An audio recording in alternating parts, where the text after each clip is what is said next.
அற்புத ஆற்றல் கொண்ட ஆன்மாக்களுக்கு ஆன்ம வணக்கம். இந்த பதிவு ஆன்மீக பாதையில் ஆர்வம் கொண்ட அன்பர்களுக்கு மட்டுமே. இதை மட்டும் செய்தால் நீங்களும் சித்தராகலாம், அதை 7 நாட்களுக்கு செய்தால் யோகியாகலாம் என்று பலரும் சொல்லி வருகிறார்கள். இதையெல்லாம் நம்புவதும் நம்பாததும் உங்கள் விருப்பம். ஆனால் ஒன்றை கவனத்தில் கொள்ளுங்கள். நீங்கள் ஒரு கோவிலுக்கு செல்ல வேண்டுமென்றால் உங்கள் வீட்டை சுத்தம் செய்து, ஆடைகளை சுத்தம் செய்து, நீங்களும் சுத்தமாகி நல்ல ஆடைகளை உடுத்திக்கொண்டு பக்தியுடன் செல்வீர்கள், அப்படித்தானே? அப்படியானால் உங்களுக்குள் இருக்கும் கடவுளை காண்பதற்காக தவம், தியானம் முதலானவை செய்யும் போது நம் மனமும் உடலும் எவ்வளவு தூய்மையாக இருக்க வேண்டும் என்று யோசித்துக் கொள்ளுங்கள். ஆன்ம மேம்பாட்டிற்கான பயணத்தை மேற்கொள்ளும் முன் குறைந்தது உங்கள் அன்றாட வாழ்வில் எண்ணும் எண்ணங்களையும் உண்ணும் உணவிலும் மாற்றத்தை கொண்டு வாருங்கள். ஏனென்றால் நமக்குள் செயல்படுவது ஏக இறைவன். ஏக இறைவன் என்பது ஒரே கடவுள் அல்லது இறைவன் ஒருவனே என்ற பொருளை குறிக்கிறது. இந்த பிரபஞ்சத்தை படைத்து காக்கும் சக்தி ஒன்றே என்ற தத்துவத்தை இது விளக்குகிறது. பல்வேறு சமயங்களும் தத்துவங்களும் இதனை வெவ்வேறு கோணங்களில் அணுகுகின்றன. 1. ஆன்மீக மற்றும் தத்துவ பார்வை. அத்வைதம். ஏகம் சத் விப்ரா பகுதா வதந்தி, அதாவது உண்மை ஒன்றே, அதனை அறிஞர்கள் பல பெயர்களில் அழைக்கிறார்கள் என்கிறது வேதம்.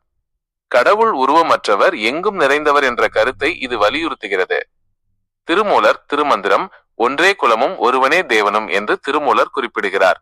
மனித குலம் ஒன்றுதான், அவர்களுக்கு இறைவனும் ஒருவனே என்பது இதன் சாரம். சமய ரீதியான விளக்கங்கள்.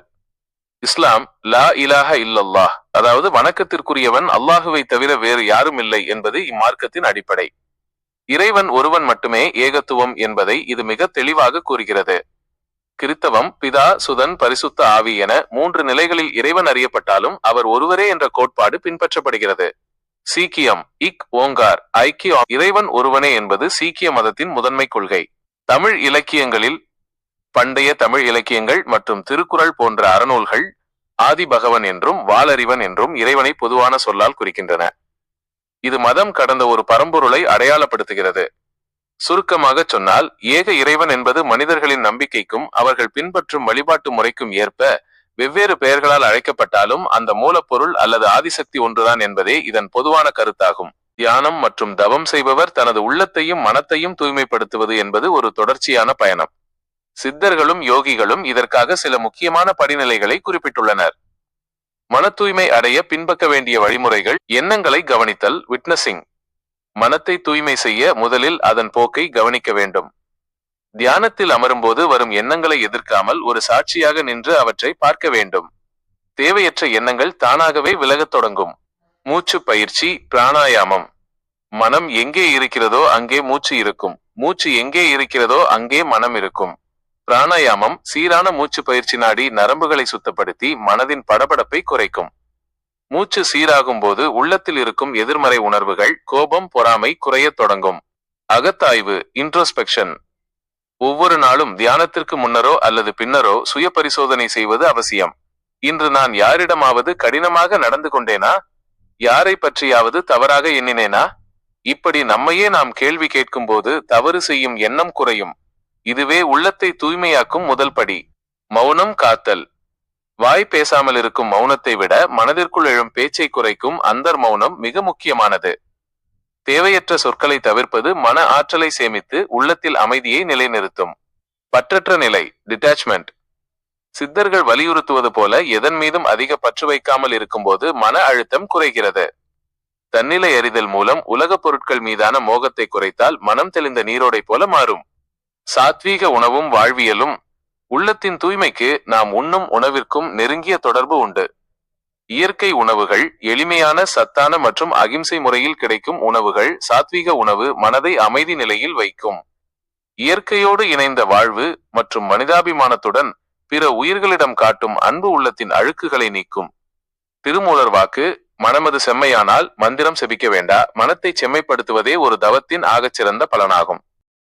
யோக பயிற்சிகளின் ஆழமான நிலைக்கு செல்வதற்கு முன்னால் காயசுத்தியும் மனசுத்தியும் ஒரு வலுவான அஸ்திவாரம் போன்றது.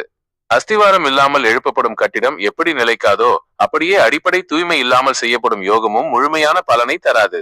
இதையே யோக கலையின் தந்தை எனப்படுபவர் பதஞ்சலி முனிவர் தனது அஷ்டாங்க யோகத்தில் முதல் 2 படிகளாக வைத்துள்ளார். யமம் மனசுத்தியின் அடிப்படை. சமூகத்தோடும் பிற உயிர்களோடும் நாம் பழகும் முறையை இது குறிக்கிறது.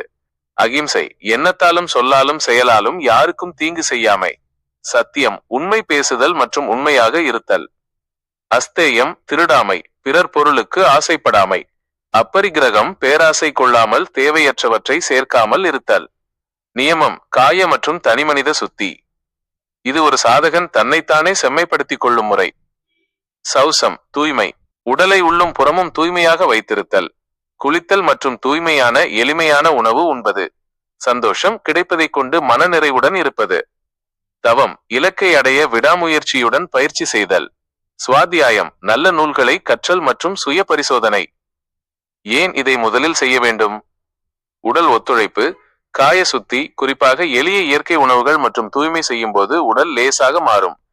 உடல் பாரமாகவோ அல்லது நோயுடனோ இருந்தால் உங்களால் ஒரு நிமிடம் கூட நிமிர்ந்து அமர்ந்து தியானிக்க முடியாது.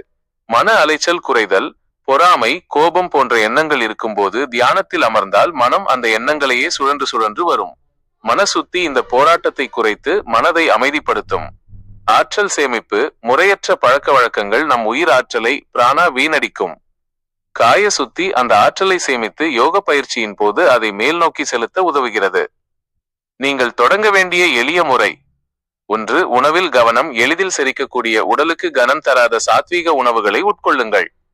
2. காலை நேர பயிற்சி, விடியற்காலை நேரத்தில் குளித்துவிட்டு உடல் தூய்மையோடு அமர்வது இயற்கையாகவே ஒரு தெளிவை தரும். 3. மௌனம் மற்றும் பொறுமை, தினமும் சில நிமிடங்கள் மௌனமாக இருந்து உங்கள் எண்ண ஓட்டங்களை கவனிப்பதே சிறந்த மனசுத்தி பயிற்சி. ஆகவே முதலில் அன்பு, கருணை, பணிவு, நல்ல சிந்தனை போன்றவற்றில் நம்மை ஈடுபடுத்தி நம்மை முதலில் தகுதியாக்கி கொண்டு பின் இறைவனை தேடினால் அதன் பலன் அற்புதமாக இருக்கும். நன்றி அன்பர்களே.